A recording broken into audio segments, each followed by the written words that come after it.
This question is from Deepika. Sadhguru, you said in one of the darshans that you should treat everyone just as you would treat me. Sadhguru, you are a Karuna avatar, but I have one inhuman nasty creature in my home. It becomes difficult to see you in him. How to deal with him in this situation?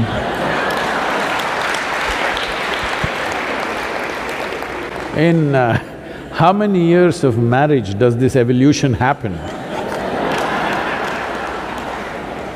Or it's a devolution? I'm sure he was a wonderful, romantic, wonderful man at one time. I don't know in how many years of marriage does he become a nasty creature. And how much role you have in making of a nasty creature.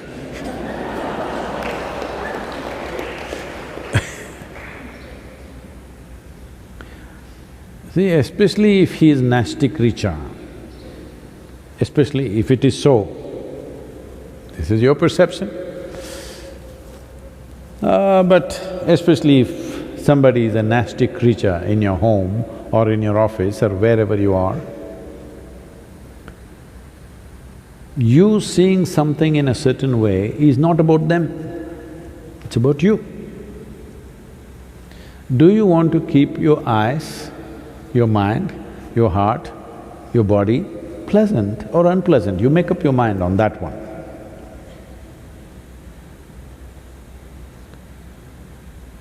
Now, if you look at him, I said even that nasty creature, please look at him, it's like me.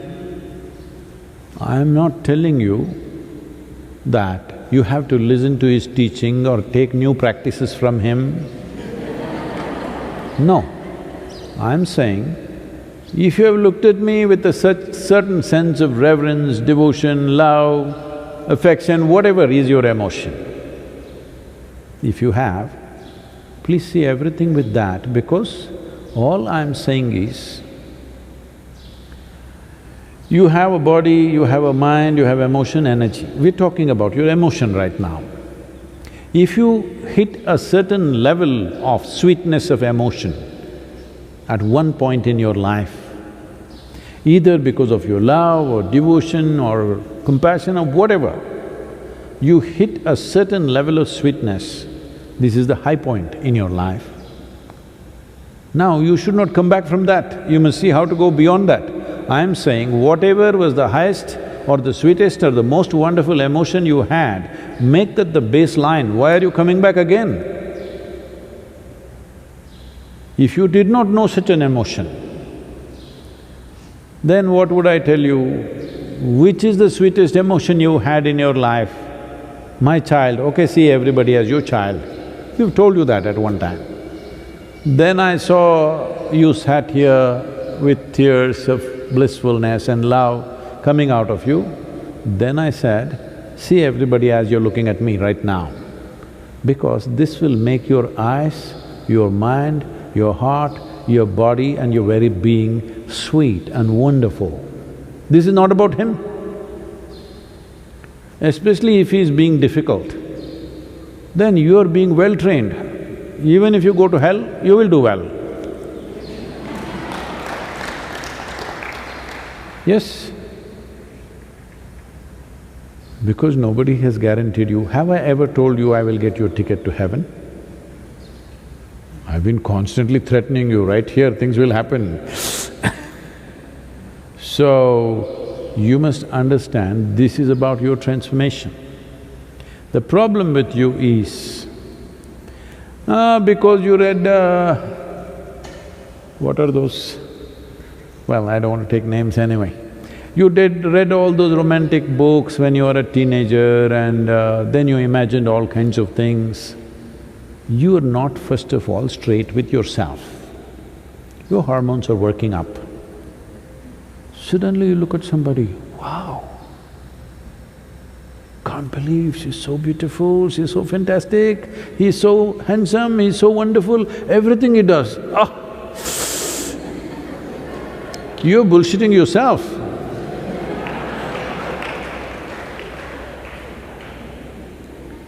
No, no. Whatever they do, you make yourself beautiful. Now even if they're doing nasty things, you're still wonderful. This is different. You know they're doing nasty things and you're still wonderful. This is fantastic. They are doing nasty things, but you think they're doing beautiful things. This is a stupid nonsense. I'll tell you. Somebody who was serving in Indian army told me this story because we went through a similar situation somewhere else. So at that time he was narrating this. They were posted in the northeastern region where there's a certain amount of elephant population. So he is a battalion leader, he is heading about a group of 18 to 20 people, I think, they're marching in the forests.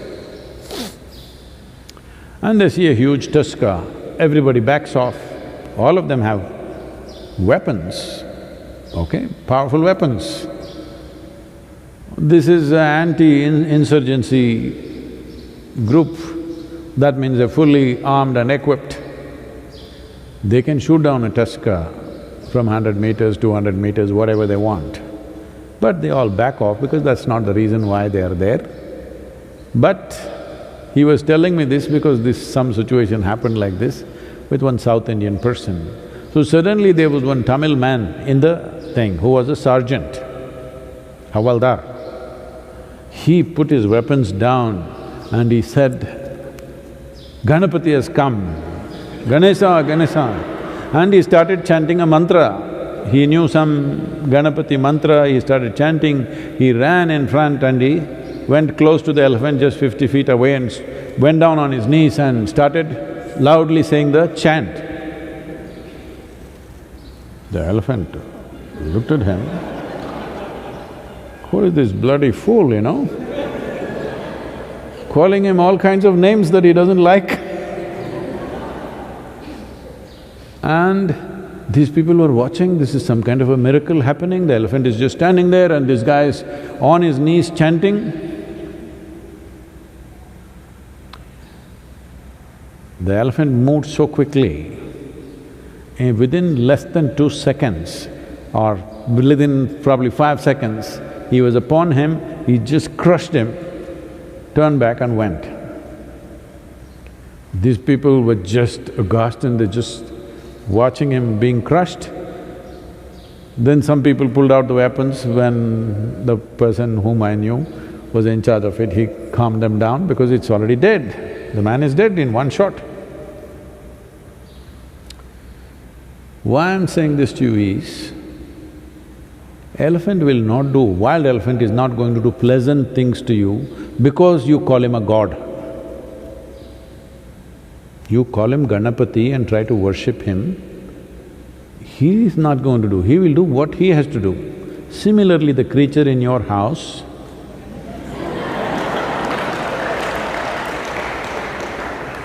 he will do what he has to do, whatever is his characteristic. It is just about you I'm talking. You're always thinking of life as a relationship. No, I want you to understand, before you were born or even when you were being born, you did not have a relationship even with your mother. This is going to be very unpopular, people are going to pick on me, but please look at it. You don't have a relationship. You just have an existence. Relationship happened because of your needs. You saw her as your food, you went for her. You saw her as the basis of your survival. You recognize that quickly, you know. The moment a child is born, hand her over to another man or another woman and let them take care of all the child's needs. Child will immediately go to them. This whole idea that you think it's coming to you because you are the mother and you delivered, no. It is because of the needs you form relationships. Otherwise, there is just existence. This existence can either become conscious and live in a phenomenal presence, become available to it, or just go on doing the circus. Initially, your mother was everything, she was the most fantastic creature, and then you grew up, you became an adolescent, you saw a boy, he was the most fantastic man in the world, then your mother came in between, suddenly you started hating her. Hello? Then the man came, he was most beautiful, then he became a nasty creature, or so you thought. Now you think he is the worst human being. This goes on. I want you to understand, you're making up both beauty and nasty. I am not asking you to make up. I am not asking you to think whatever this person is doing is fantastic. That's a stupid way to exist. It's just that if you see everything, whatever is the peak experience you've had, make that the baseline. This is growth. You played the snake and the ladder game. Swing, swing, shk. You played that game? Snake and the ladder game. So when you play this game, your intent is once you climb a ladder, you don't want to come back. You don't want to hit a snake, you want to find another ladder, go up, that's a natural expression of life. So once you know a certain level of sweetness within you, don't bring it down. That should be the basis. The next thing should be better and better. So when I said right now you were sitting here with tears of ecstasy and love like this with me, then I said, let this be the basis. Don't go down from this. See everything as this. At least let this much happen. If this is continuously happening, constantly happening, then of course you will hit another ladder. Just a little bit of time. Don't come down, that's all I said. And please don't describe him as a nasty creature. Poor man.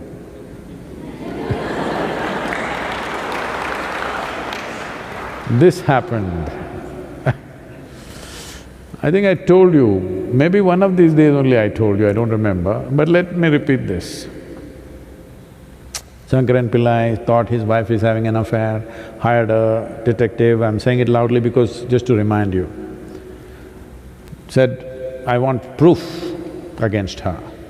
So detective just waited outside the house, she left the house, he followed her, then she went to parked near the park, went inside.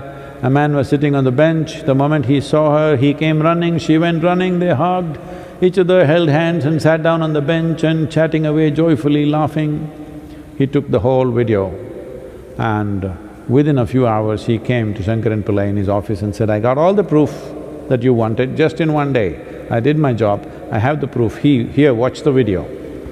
Shankaran Pillai started watching the video and said, no, I can't believe this, no, this can't be, I can't believe this, no, I can't believe this. I said, what you can't believe? It's a video, it's not doctored, it's just a video that I took just now.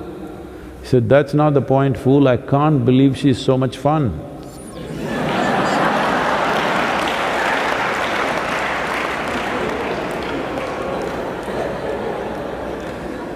So, after 15 days is over, when the man goes away somewhere, then you will see how much fun he was. Don't do this to yourself